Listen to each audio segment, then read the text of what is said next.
The third type of trespass to person is false imprisonment.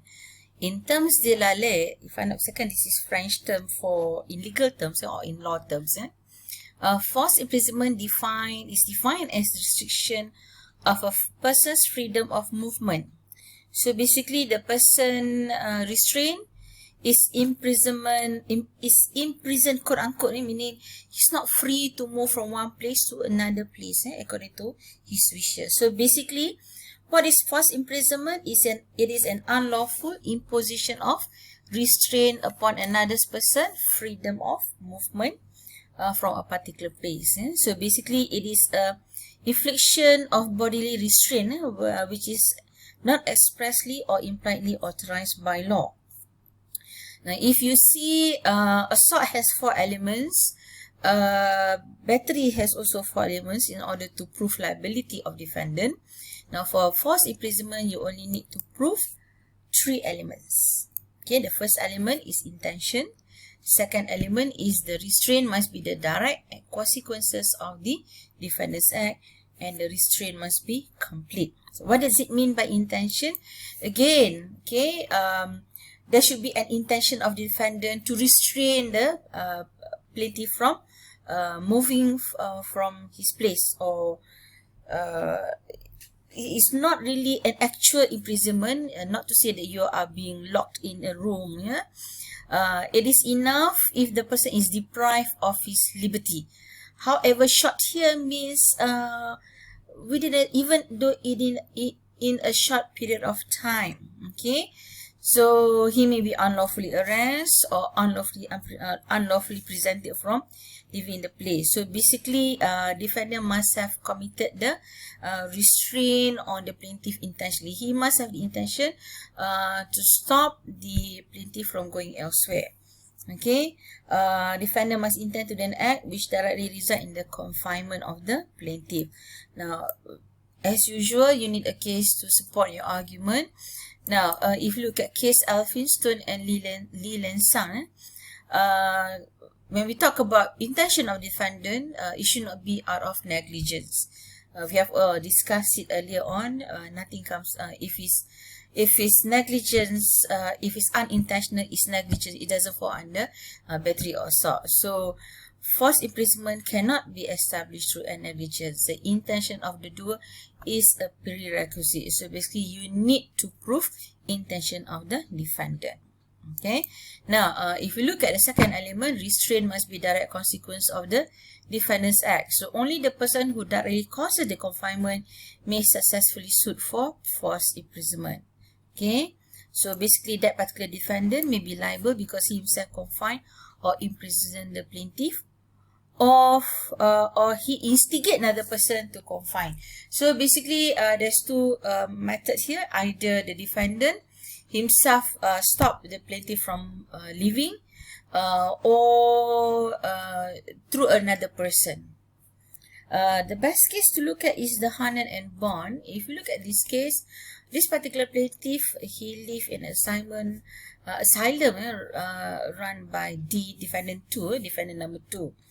So D2 give plaintiff about 1 month leave, but then D2 has discretion to call back plaintiff if there are some complaints regarding the plaintiff conduct, okay, or if the plaintiff could not look after himself. So of course, plaintiff, when he left the asylum, he felt free, so he went out. On the second day, he went out, so he went to pay visit to some people. So there was D1 who was there, who find it that the plaintiff was acting strangely. So I suppose in real life, probably D1 knows plaintiff very well and find it the conduct is different. So this particular D1 call up D2, and at the same time, D2 requested D1 to actually ask the plaintiff to stay there. In the meantime, defendant 2 sent a car to fetch the plaintiff. Okay, and of course, the plaintiff was taken back to the asylum, but he was restrained by D1 for almost 3 hours before the car arrived. Then somehow or other, when plaintiff gone to the asylum. D2 locked him, find him and to be insane, and he was locked there for 9 years. Okay, and plaintiff was sent from one institution to another institution. The fact that he was found to be insane at that particular time. Okay, however, after 9 years, he was proven sane and released. So basically, they find out that actually for the past 9 years, he was actually sane. So the jury was of the opinion that the plaintiff was sane 9 years previously at the time of the committal to the institution. So what happened? 9 years before, there was a false imprisonment because the plaintiff was not free to move or to go anywhere. He was locked in the asylum. So Court of Appeal found D1 liable for the 3 hours period of false imprisonment on restraining the P1, and D2 was also liable for the 9 years. So imagine 9 years. So careful when you or on somebody, just say you stay there. Well, we never know, it might be even a false imprisonment. Now that and then the last elements to be proven is that the restraint must be complete. So basically, there is no false imprisonment if there is an escape route available. And bear in mind, the escape route is availability of escape route means that there is no risk of injury or any serious inconvenience. Okay, so if you read here, a person locked by defendant in a room from which the only possibility of escape is by dangerously climbing down the pipe. So basically, that is a false imprisonment. So if it's just you were asked to stay in a room, not going anywhere, and the door was locked and the only way out is for you to jump from the window, and you know that by the time you jump from the window, you're going to break your leg or anything. So that can also be false imprisonment. Interesting case here is that, look at this case, Wright and Wilson.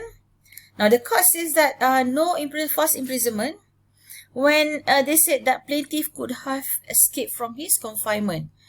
Okay, it seems here in this case the plaintiff can escape. However, even though when he escaped, he actually trespassed another person's property.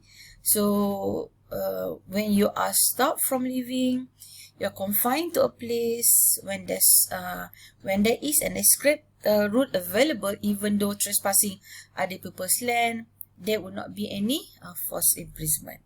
So if a plaintiff managed to prove all these 3 elements, so basically defendant is liable for false imprisonment. Okay, that's one. Now we know that there's 3 elements, but we need to go on further. Okay, what about knowledge of restraint? Does the plaintiff need to know that he has been restrained or not? So basically, the law says that plaintiff does not need to know that he has been restrained, okay, in order to succeed his action. Okay, now look at this case, Mary and Graham White, Aviation Limited. Plaintiff was questioned at defendant's factory in connection to certain theft.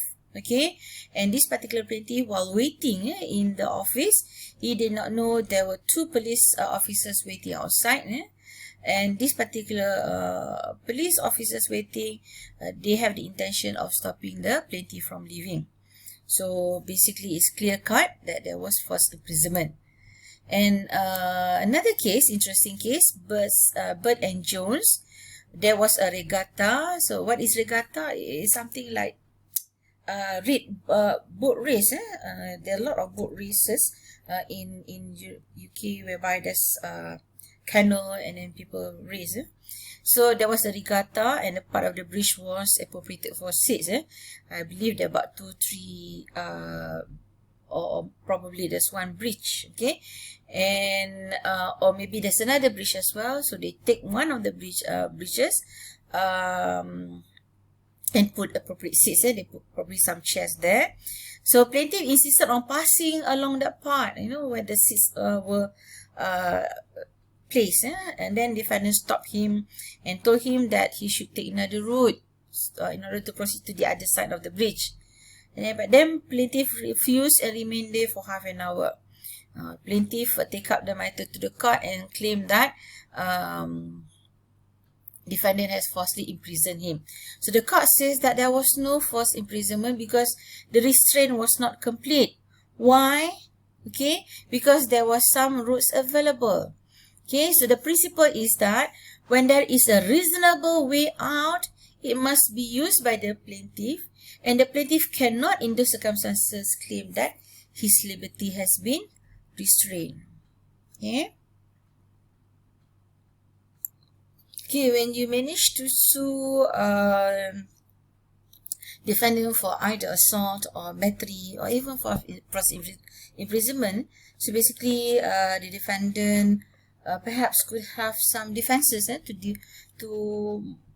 those defenses actually to reduce the liability of the defendant. So one of the defenses for assault battery could be consent, okay, whereby consent can be expressly or impliedly from the conduct. So when there can be no consent to deliberate acts of violence, but it all depends on the circumstances. So consent must be genuine, not obtained by force or threat. You can read yourself. Case of Hagati and Shine. The case is very clear. If you don't understand, you can always ask during the class. Okay, and then another one is what about sports, right?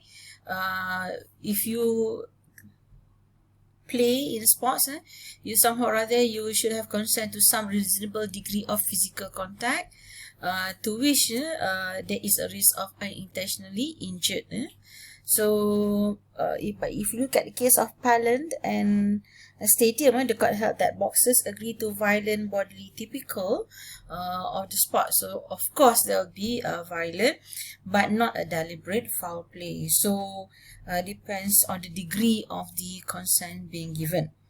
Okay, as well as the types of sports as well. And then the second defenses is self-defense. Okay. If you look at the case of Chaplin and Gray, the court held that on whom an assault is threatened or committed is not bound to adopt an attitude of passive defense. So basically, one should not wait to be punched by attacker. So of course, when somebody assaults you, you responded. So you should not wait for somebody to actually punch you. So there should be some defense there. And then probably some defenses can be is actually a lawful arrest according to the criminal procedure code. So if you look at case of Mahmoud, court held that ineffective arrest arising from reasonable suspicion, the police may first shoot a suspect if the suspect tries to escape. So those are the defenses. So there's about 3 defenses for assault and battery. Okay, and for false imprisonment, again it can be lawful arrest, or it might be even a lawful detention. Okay, so that's all about trespass to person. We're going to discuss in class in detail about those cases and how would you actually talk about answering all those questions. Okay, thank you very much. Assalamualaikum.